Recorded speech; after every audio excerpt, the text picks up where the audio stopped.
Hello. Hey, how are you? Hey man, good and you? Yeah, very good. Yeah, sorry man, I don't have any electricity, so I had to. Oh, you serious? Yeah. That's a Oh thing no. in South Africa. It's called load shedding. Oh So I was wow. like, oh my God, I need to make a plan to charge this laptop so that I can do this. Oh, So my sincere apologies. Like when off oh, on a that's good. tangent now. I was like, oh fuck's sake. Oh wow, that's funny. You're the first guest in the dark. Yeah, it's so hence the hello. It's not my Halloween get up. It's Yeah, actually yeah. just because there is no electricity in the neighborhood. Wow. It looks pretty cool though. So but yeah, man, it hides some of the bloodshot in that from Monday. Yeah, that's what I need. Yeah, man. Yeah. But thanks so much for having me, man. I really appreciate it. No, no problem. Yeah, Devo reached out and I thought it'd be great to have you on. The single coming out and the album. The full EP, with I guess the core single, which is Black Sun Blues, with that music video as well, will Yeah. be released on Friday the 4th. I was just having a chat to somebody about that earlier as well, and just saying that tune seems to be, in retrospect, it's kind of the crux of the EP, and of the work, kind of where my mind was at with regard to how I'm writing, and Mm. and where I was at on as a guitar player. There's all these little stamps that you find within that realm, which kind of, they sort of put a date on yourself as an artist, if that makes sense. Yeah, that's really good. Because you're like, oh, I remember what I was doing at that time. Like, oh, why did I do that, man? Yeah, And I forgot about that. I should do that again. yeah, So yeah, looking very much forward to it. yeah. So has there been anything that you've written in the past that you think, oh, geez, my life has changed a lot since then, and I shouldn't have wrote that. Yeah, so I do have those kind of oopsie moments, where I've heard demos and that back.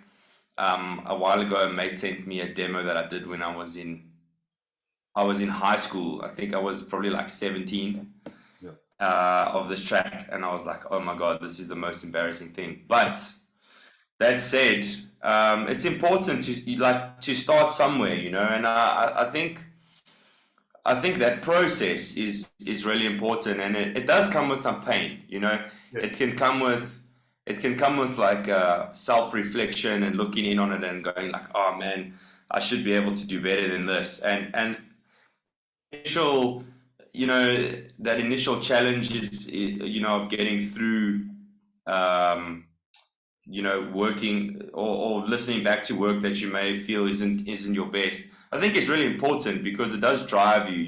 It's either you're going to decide, yeah, I want to make better and better music, or it may be that you just don't get there, and then maybe it's not the right thing. mm, And I think it's like that with anything, with any kind of endeavor that you take on. Um, if you're really passionate about whatever the thing is that's driving you, then you'll keep doing it.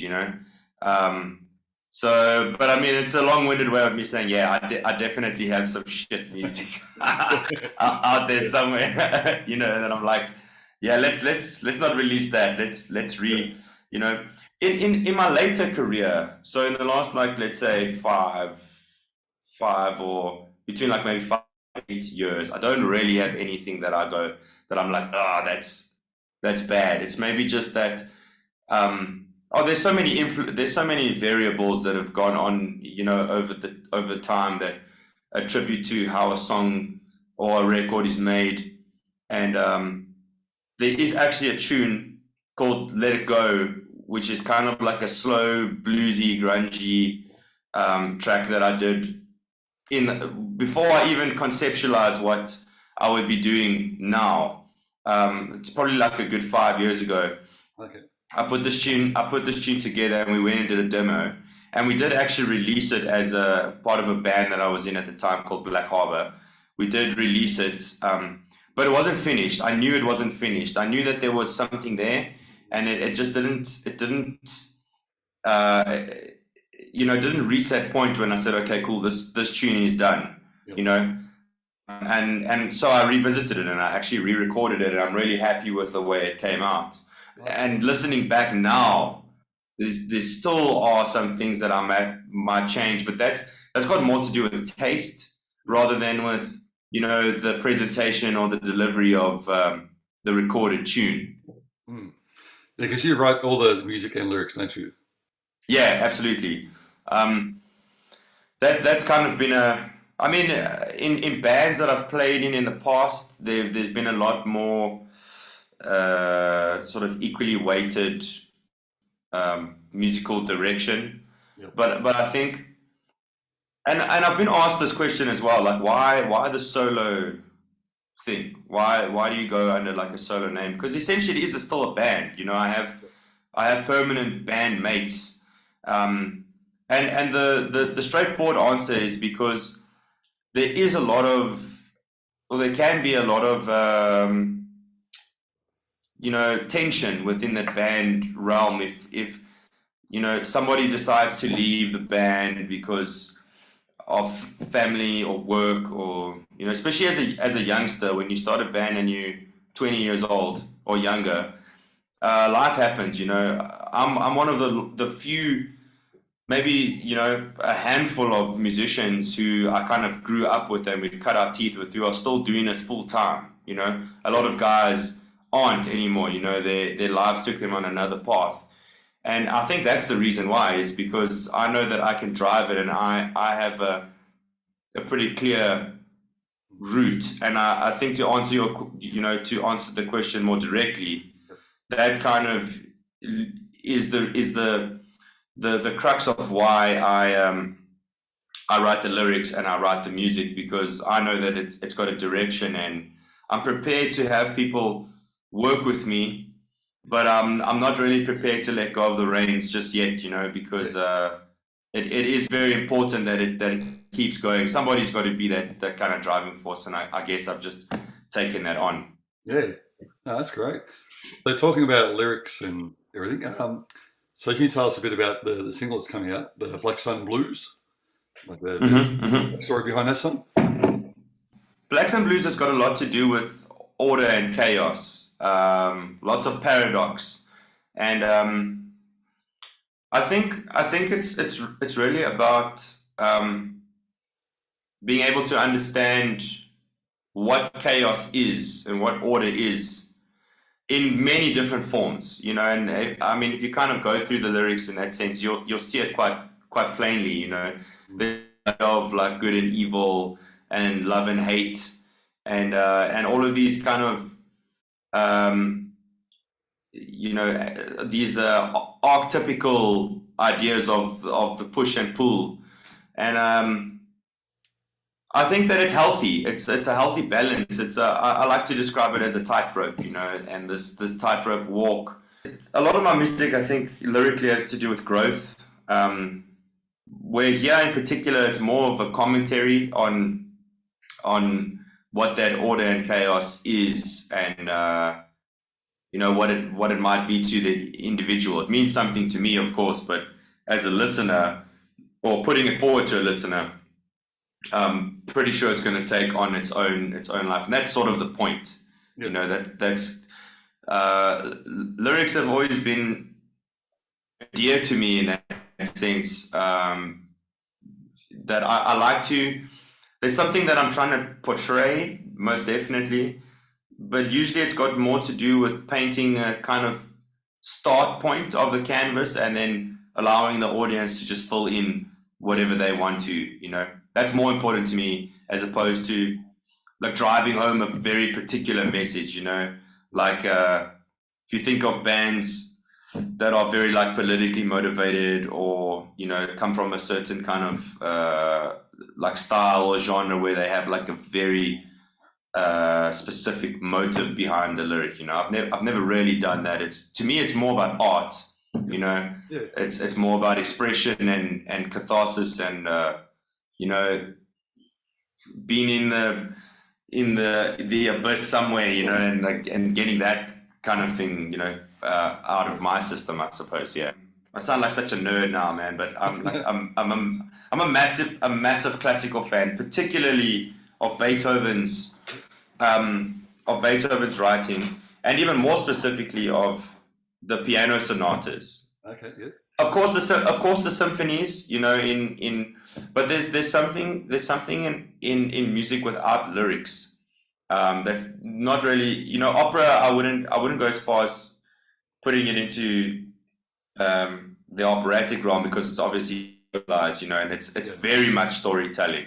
Yeah. Where classical music, in terms of symphonies and even very modern classical music, like if you think of writers like Hans Zimmer and John Williams, Mm. you know, those kind of artists or composers are able to tell stories without lyrics, Yeah. which I find, you know, really impressive, and that takes a lot of insight into music itself, you know, in leading somebody on a journey without actually having words, you know, which is a whole other. So have Yeah. you ever studied classical guitar? I wouldn't go as far as saying I studied classical guitar, but yes, I did classical guitar in high school for like 2 or 3 years. Oh, yeah. And I'd already been playing guitar for a few years when I started there. I think I'd probably already been playing guitar for like 5 or 6 years. So I definitely learned a lot from it, but I think what I found like kind of frustrating is I had to start over in a certain sense. Like I couldn't read music, so I had to start from like real basic. Yeah, yeah. Although I was pretty, you know, at that stage I was probably like 16, and I was relatively proficient on guitar. You know, I could play riffs and a couple solos from my favorite bands, and you know what I mean. So then I'd been writing songs, so it kind of felt like I was starting again Yeah. in a way, which was kind of frustrating. But that said, I had a German guitar teacher who was quite intense, like pretty intense, you know. Yeah. So I had to work pretty hard at these songs to get them sounding right, and you know the technique is obviously completely different, you know. Exactly. Your posture, the way the chord voicings and all kinds of stuff. So I think from that sense it was very beneficial, and I use that kind of approach to guitar way more now, although you wouldn't necessarily say so because again of the presentation within like a blues rock grunge kind of, you'd be like there's no classical music in this, but Mm. it's not so much that it's classically based as much as it is the way that I choose chords and how to voice chords. And like often with electric guitar I get rid of the pick and I'll use like a kind of finger style, Okay. having the sort of rhythm notes and then like a kind of melody, or what's a better word for that? Like an ostinato, you might say, underneath is like a better word for that, I guess. Yeah. And that definitely comes from like a classical tradition or folk, at least if it's not classical, maybe like a folk and blues kind of style, you know. But definitely the way that the chords are voiced and the chord selections, you know, the blues you might choose specifics like your seventh chords, Yeah. you know, maybe like a minor seven, but the dominant seven is going to be there. Where in classical music, the dominant seven is used very differently, Mm. you know, to how it's used in the blues, you know. Yeah, for sure. So I might choose. I'd like something I really dig was like tenths, that kind of notion. So you have like the low bass note and the third, you know, either the minor or the major third, but the octave up, you know, Yeah. which is there's something about that voicing of just the bass note and that harmony on it that sonically works for me. You know, it works with the in the sense that there's only one guitar player. I'm the sole guitar player in the band with bass and drums. Mm. So I have both. You know, at the same time, I've got a lot of room for the guitar because you know there's not like two guitar players trying to make it happen at the same time. But then on the other sense, it's like also trying to fill that space up. You know, sometimes you do need to figure out a way to like beef it up a bit, and so I think in that sense, yeah, the classical the classical approach maybe just helped me think about music differently. Yeah, I mean, but like you were saying before, like when you first start classical, it is like going back to the start again because I've said this a few times on the podcast. It really is two different instruments. Like normal guitar and classical. It's got so many different techniques to it. It's like yeah, like you're saying with the different postures and fingers, everything. So yeah, it's not an easy thing to pick up. It's a different world, man. And I think that's what I find so inspiring about the guitar all the time is that like we'll be students of this instrument forever, you know, like the guitar will always win. Oh, It doesn't matter how hard, it doesn't matter like how hard you practice. You can practice like and be the world's best of the best of the best, like the Guthrie Govins and Joe Bonamassas and Tosin Abassis and you name it, you know. Those guys, the guitar is still winning, you know, even though those dudes are like the most incredible players, you know. And I think that's what keeps us. That's definitely that's a big driver. Is what keeps me coming back. Is just learning about the instrument all the time. So who are some of your main influences? I definitely think some of those sort of electric blues cats come to mind. Yep. But my earlier influences on guitar, I think the first time I really caught onto the guitar itself, it was probably Clapton. Yep. I'm talking when I was a kid. I must have been like 5 or 6. I only started playing guitar much later though. Yeah. I was like 11 or 12 when I started playing guitar, maybe a little younger. But those blues cats later on, like, and the people that they influence, so like Jimmy Page, one of my favorite guitar players. Yeah. From the more metal kind of realm, I always love Kirk Hammett, wah pedal and everything. You know, I just dig that so much. Yeah. And then guys like Joe Bonamassa. I really love Gary Clark Jr. He's also somebody that's been like very influential in the way I play guitar. And then a lot of rhythm guitar players. Funny enough, I dig Chris Cornell as a guitar player. Obviously as a vocalist, it's phenomenal. But I really dig him as a guitar player. And guys from like 90s bands, like I really liked the way Kurt Cobain played guitar, and another South African guy, actually Sean Morgan from either, like really big chuggy chords and that kind of thing, you know. So I think within like a sort of realm of guitar, there's been a lot of influence on me from all different kinds of music, you know, from like metal, bands like Sabbath, you know. Tony Iommi has been like one of my favorite guitar players forever, you know. But definitely the blues guys, and I think blues itself, although it sounds obvious, but like the blues guitar as an identity almost has been a massive influence on the way I play other styles. You know, there was something about learning blues and just learning a lot about blues guitar, you know. So like anything from like B.B. King to Stevie Ray to Albert King, Buddy Guy. Buddy Guy is one of my favorite guitar players. Also a great singer, songwriter, you know. But those blues cats and like kind of studying them, it even took me like further back into the sort of early stuff. Like Robert Johnson comes up a lot as a blues guy, but I almost feel like it's cliche these days to be like Robert Johnson. I don't know, man. I don't think you can deny it as a blues cat because he's like kind of at the forebears of the style. But you know, other like kind of early jazzy blues guys like Wes Montgomery. I've listened to a lot of Wes Montgomery, and I'm not really a jazz cat, to be honest. Never really did the thing for me. But Wes had this like dirty kind of bluesy approach to it, you know, which I was like, oh, that is something else, you know. Or the octave.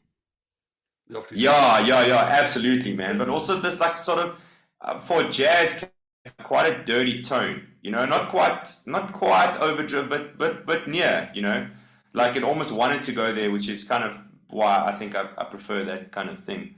Yeah. And then I've even been influenced, I suppose, by a couple of like gypsy jazz artists, like Django Reinhardt, Yeah. that kind of stuff. You know, I mean, I haven't studied that, you know, but I've gotten into it enough to kind of appreciate it and look. And again, you know, just a lot of different kind of musical influences that I think are really helpful in the way that you think about the instrument, you know.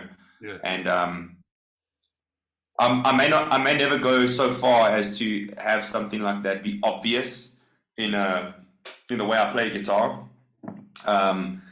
But I definitely think all of those things have shaped the way I think about music and obviously the guitar in turn. Now, just going back, sorry, to the EP again. I know we spoke about the Black Sun. Oh yeah, I forgot about that. So how many songs are on the EP? There are 5 songs on the EP. Okay, yeah. But it's quite long though. It's about 30 odd minutes. Okay. I'd say just shy of 30 minutes. So it's pretty long. I mean, there's some albums that are kind of like that length, you know. Yeah. Full length albums. Yeah, exactly. So it's up there. Yeah. 2 additional tracks. One called Let It Go, which I mentioned, and another one called Blood and Bones, which part of what I was talking about, having like the sort of classical guitar harmony melody thing. That song like kind of uses that like exactly as I was All right. describing it, you know, or what I was thinking about when I was telling you about it. So Oh, cool. yeah, keen for you to check it out. Yeah, that's right. Yeah, but I have to keep that in mind now when I listen to it. Yeah, absolutely. Yeah. So what's the plan after the release? Have you got like some tour dates or some gigs around? Between now and, you know, kind of the end of the year, we're pretty busy, and I stay, you know, it's obviously summer here as well, so we're pretty busy from that sense, leading into the end of the year and like the festive season. And then I've just started getting together the kind of rollout and timeline schedule for 2023. There's going to be a fair amount of local touring, and I do want to do some international tour dates as well. However, I don't think this year we'll have a full international tour. I've put off Europe for like 2 years because of COVID, and it's just it needs a bit of time to just kind of take stock and like reassess. And obviously with these kind of releases, I've also seen my career going in a slightly different way, and so now I'm just working at that and making sure that I kind of build in the direction that I want to go. But then with that being said, I think there'll probably be like 2 or 3 kind of isolated international touring dates to the UK and Europe, which I'm pretty excited about. Yeah. But 2024 most definitely. So we're thinking there already, which is cool. It's nice to have some structure and some direction. Yeah. You know, after this pandemic and all this, you know, all this COVID and not knowing, you know, and these things do take they do take a lot of work, you know, planning festivals and tour schedules and that. You know, the admin that goes into being on the road for 2 months, especially abroad, is it's mental, you know, to get everything together. So yeah, I'm probably looking at that for 2024. But like I said, a lot of local touring up and down South Africa. Yeah, most definitely. Yeah. Now, I mean, I feel for these promoters that organise these big, you know, over the last probably year, I'd say, you know, thinking things are slowly get back to normal, and then all of a sudden just gets cancelled. You know, it's a lot of work. It's, man, people that have been busy. We just played a festival this weekend, and there was actually a terrorism scare here in Johannesburg. Yeah. Oh no. So there were this past weekend there was a lot going on, being Halloween, and there's a lot of Oktoberfest. That seems to be a thing in South Africa, or at least I've seen it over the last like 10 years. There's a lot of like beer fest, Oktoberfest kind of things at the end of October, Yeah. and then obviously Halloween. So there's a lot of events happening on this weekend, and there was this like terrorism scare where there was some US source that supposedly had intelligence about a terrorist threat that was, looming over the Sandton, Wow. Johannesburg area. And I think that affected a lot of turnout, man, Yeah. Sure. to some events. Because, and I spoke to I spoke to a promoter, and like he had a lot of, that did well with ticket sales, but like the actual attendance didn't reflect the ticket sales, Yep. And obviously we might attribute that directly to people's mindset. So these things are all weird, man. So you have you have safety, and then you had pandemics, and it's like you just want some can we just do something solid, man, for like the next like I know what you mean. it's getting so boring, man. Yeah, exactly. I mean, I think things here now are pretty much nearly back to normal. I mean, I noticed when we first started getting back to the gigs, people were too scared to go out. Even now, the restrictions and everything, but people just still a bit wary about it. And now I think there was talk about another COVID variant around, but hopefully nothing's going to be a lockdown or anything. But yeah, people are still worried about it though. Yeah, absolutely, man. And it everybody sort of takes the information differently. Me as a working musician, I'm gonna go to the gig. If 5 people rock up to the gig, then I'm gonna give those people the best fucking show that I possibly can. Because that's what I do. I don't. That's the stance that I take, but I know that other people like, oh man, we can't go out because this thing might happen or that thing might happen. Like, I get it, it's each to their own, but it is frustrating because like you kind of want to see the glass half full. Yeah. Some people are less adverse to taking risks, I suppose. No. In my case, no brain, no pain, I guess. So I'm just like, oh well, we'll see. We'll see what happens. No, that's what I mean for sure. Yeah. No, that's great. So, I wish you all the best with the single coming out on Metal Injection, which I'm super excited about. That's pretty big. So I'm really glad that they accepted our pitch. To premiere the. I mean, it's a pretty.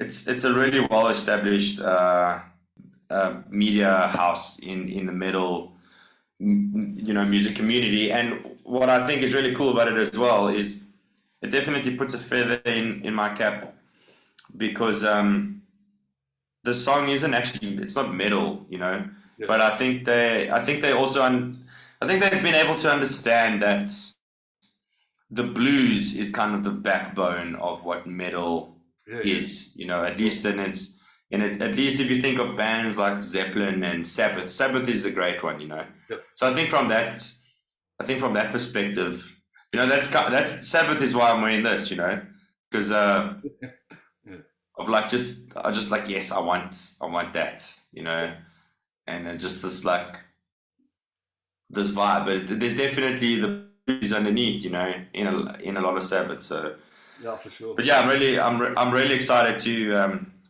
have the video released, and I mean, it's been a super positive response so far for everything, So I'm just going through the motions and just going on the ride.